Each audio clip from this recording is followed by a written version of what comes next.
Hello everyone, and thank you for joining. I've decided I'd like to share my view and my observations recently as a European living in America through this format, because I've realised that most people in the world don't really have a lot of extra time in their day to take a breather and watch a whole video. So my idea, including myself by the way, so my view is to post every day and comment on some things I've been noticing and some things I've been seeing, and in general just post a couple of takeaways from speaking to people of my age and all ages really, but really attempt to post something every day during my commute. That way my fellow commuters can listen to my rants as well. And most videos should take approximately 8 minutes or less. So thank you very much for joining, and I look forward to growing this channel, and I look forward to hearing from you all. So please leave a notice or any questions you would be interested in the comment section. So thank you very much and enjoy. So lately I've been wondering, concerning all this madness you see on campuses in America, specifically what we're going to do about it. And the problem is that you have one side of the discussion that is absolutely losing it.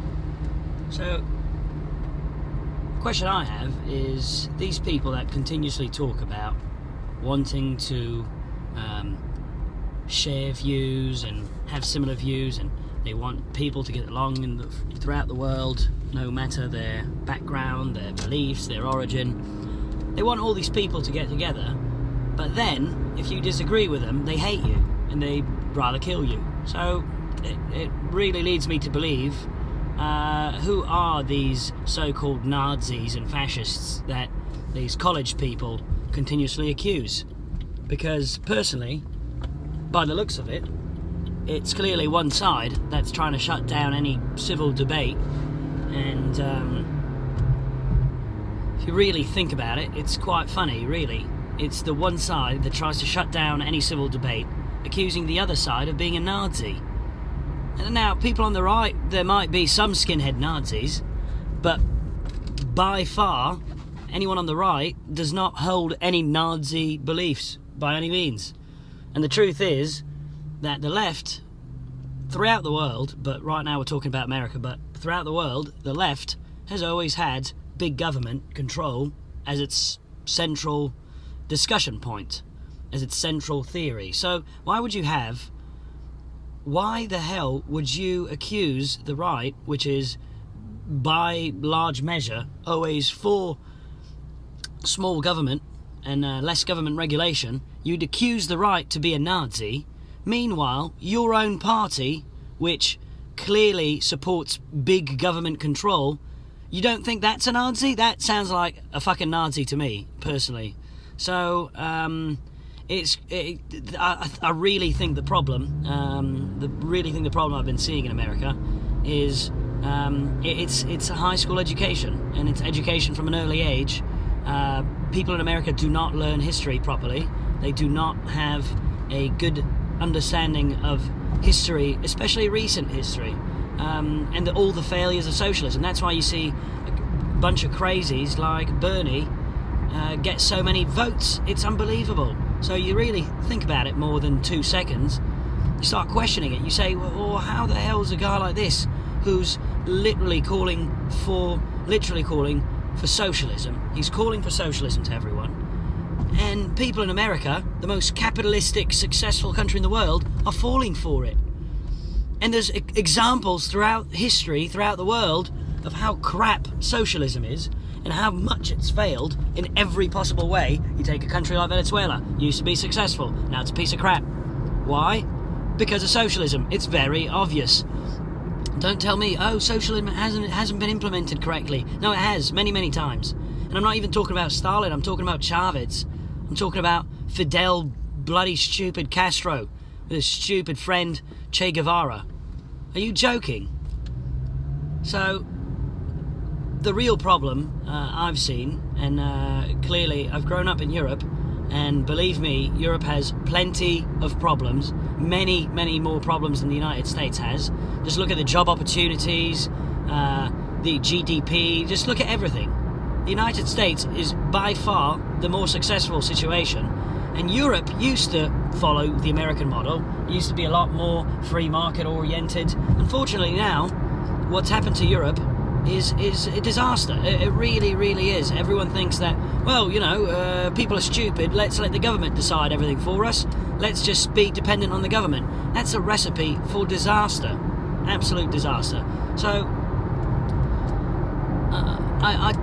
my word of caution, if you want to call it that way, my word of caution to all the people in America, especially in these times where everyone's fighting and ripping each other apart for being a Democrat, Republican. All right, look, Republicans have made stupid mistakes before. They say they want to balance the budget. They don't, clearly. They really don't even attempt to. Look at this past year. They approved, it's unbelievable. They approved madness. Insane spending bill. They're just going to keep making our spending go up and up and up. And the Democrats, as much as I can't stand most of their views and calling everyone racist and a Nazi, have had certain social issues that they brought to the forefront over the years, which they've done a good job for. So let's not hate each other.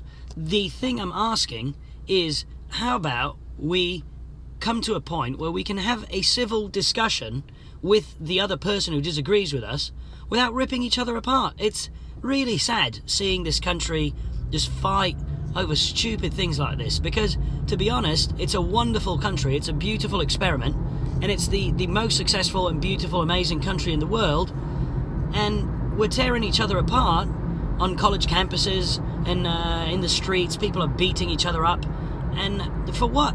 For what? We have, you know what it is? We're too successful, we have too many good things. So that's the problem, really, is we don't have anything to complain about, to fight about. It's just obvious. It's obvious, really.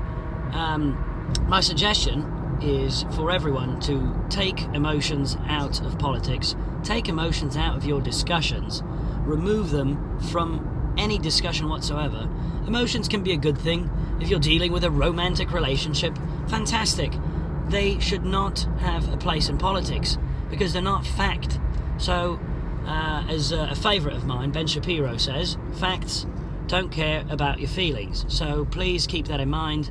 And even if you are on the left, the right has some very valid arguments. And if you're on the right, listen to the people on the left and try to work with them. I know it's difficult sometimes, especially when they call you a racist Nazi, which obviously in most cases is absolutely unwarranted.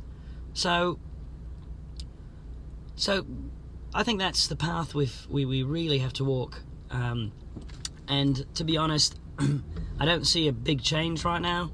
I think by far the issue we have at hand is that we've got way too much media influence telling us that the other side is a crook and is terrible.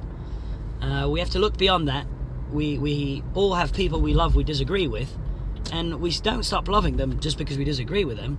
At the end of the day, does your disagreement really ruin your life? And that's the thing. A lot of these people on Facebook are like, I'm defriending anyone who likes Trump, blah, blah, blah. Does Trump really have that much of an influence on your life? Did Trump go out and kill all the gays and all the trannies? Come on. It's stupid. It really is stupid, and it's ridiculous. You might disagree with a man. You might dislike him. All right, fine. And I don't agree with him on everything. I prefer him to Hillary, clearly. But consider that. Really, consider it. Don't hate people just because you disagree with them. I want America to stay the way it is, to really run its course and be a great country.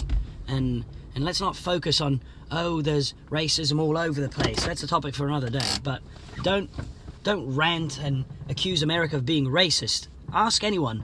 Okay. So show me where the racism is. Tell me a specific moment that America was racist. I will be the first person there to fight it with you. I'll be the first person there. All right?